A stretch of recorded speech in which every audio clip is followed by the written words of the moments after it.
Hi guys. இன்னையோட வந்து சிப்பிக்கால நம்ம பெட்டு போட்டு 5 டேஸ் ஆக போகுது. அதோட அப்டேட்ஸ் வந்து நம்ம இன்னைக்கு பார்க்கலாம். கைஸ் இப்போதைக்கு பார்த்தீங்கன்னா நான் வந்து வீட்டில் தான் வச்சுருக்கேன் நம்ம மஷ்ரூம் பெட்ஸ் எல்லாமே. ஸோ இது ஒரு டெஸ்டிங் ப்ராசஸ் தான். ஸோ ஒன்ஸ் இது வந்து நம்மளுக்கு சக்ஸஸ்ஃபுல் ஆகிடுச்சின்னா நம்ம வந்து ஒரு பெரிய ஸ்கேலில் பண்ணலாம் அப்படின்ட்டு ஒரு ஐடியா பண்ணியிருக்கேன்.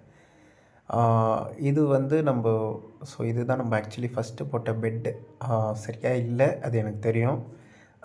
இதோ கீழே பார்த்தீங்கன்னா நமக்கு வந்து மைசீலியம் எல்லாமே நமக்கு நல்லாவே ப்ராப்பராகவே வந்து ஃபார்ம் ஆகிருக்கு. ஸோ இப்படி இருந்துச்சுன்னா இது வந்து ஒரு நல்ல ஒரு ப்ராசஸ். ஸோ நம்ம வந்து சக்ஸஸ்ஃபுல் ஆகுறோம் அப்படின்ட்டு ஒரு அர்த்தம். ஸோ இது எல்லாத்துலேயுமே காமிச்சிருப்பேன். ஸோ எல்லாத்துலேயுமே வந்து மைசீலியம் வந்து நல்லாவே ஃபார்ம் ஆகிருக்கு. இது வந்து நல்ல ஒரு ஃபார்ம். ஓகேங்களா? ஸோ எதுலேயுமே வந்து பிளாக்ஸ்லாம் இல்லை. ஸோ பிளாக் ஃபங்கஸ்லாம் இல்லாமல் ப்ராப்பராகவே இருக்குது. ஸோ இது வரைக்கும் நல்ல ஒரு விஷயம்.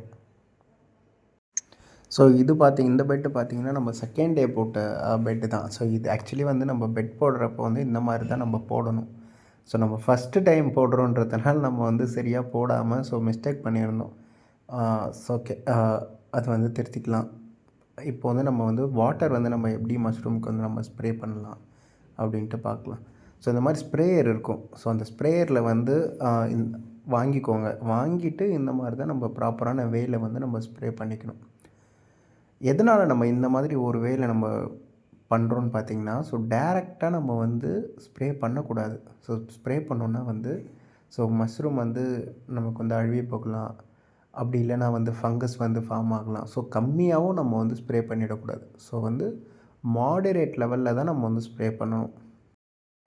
கைஸ், அடுத்தடுத்த அப்டேட் வந்து பார்க்கணுன்னா மறக்காமல் வந்து நம்ம ஜஸ்ட் எக்ஸிக்யூட் சேனலை வந்து சப்ஸ்கிரைப் பண்ணிக்கோங்க.